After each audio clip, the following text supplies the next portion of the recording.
कमी 29 जानेवारीच्या भागाची उत्कंठावर्धक झलक. मालिकेच्या आगामी भागात एक मोठे वळण येणार आहे. प्रोमोची सुरुवात होते ती महाजन घरातील अन्नपूर्णा आजींच्या खोलीतून. कामिनी अत्यंत क्रूरपणे अन्नपूर्णा आजींना जबरदस्तीने जेवण भरवताना दिसते.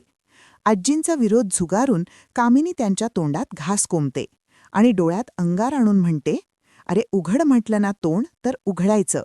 लक्षात ठेव, तुझी नात परत येण्याची तारीख उलटून जायला आता फक्त 3 दिवस बाकी आहेत. आणि या 3 दिवसात जर का ती परतली नाही तर तू ही सगळी संपत्ती अनिकाच्या नावावर ट्रान्स्फर करून देणार हे नक्की." हे पाहून तिथेच उभ्या असलेल्या रागिणी आणि अनिका यांच्या चेहऱ्यावर कपटी हास्य उमटते. दुसरीकडे सत्तेच्या नशेने धुंद झालेली अनिका कॉलेजमध्ये सर्वांसमोर मिरवत म्हणते, "फक्त 2 दिवस. 2 दिवसांनंतर मी या कॉलेजची अधिकृत ट्रस्टी होणार आहे."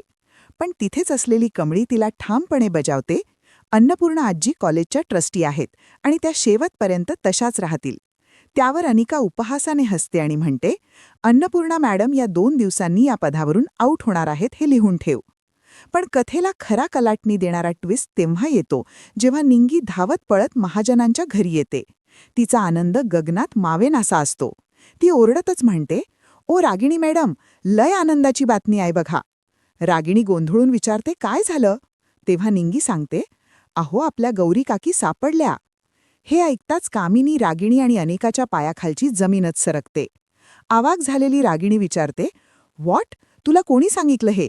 त्यावर निंगी उत्साहात म्हणते, "अहो आमच्या कॉलेजमध्ये कमळीचा फोन आला होता." धास्तावलेली कामिनी विचारते, "काय म्हणाली ती कमळी नक्की?" निंगी उत्तर देते, "गौरी मावशी कर्जतच्या एका फार्महाऊसवर आहेत असं कमळीनं सांगितलंय." कामिनी आणि रागिणीचा डाव आता उलटणार का? गौरी काकींच्या येण्याने महाजन घरात कोणतं नवीन वादळ येणार? हे पाहणं रंजक ठरेल. अशाच नवनवीन अपडेट्ससाठी पाहत रहा कमळी, फक्त आपल्या आवडत्या चॅनलवर. भेटूया पुढील भागात. तोपर्यंत नमस्कार.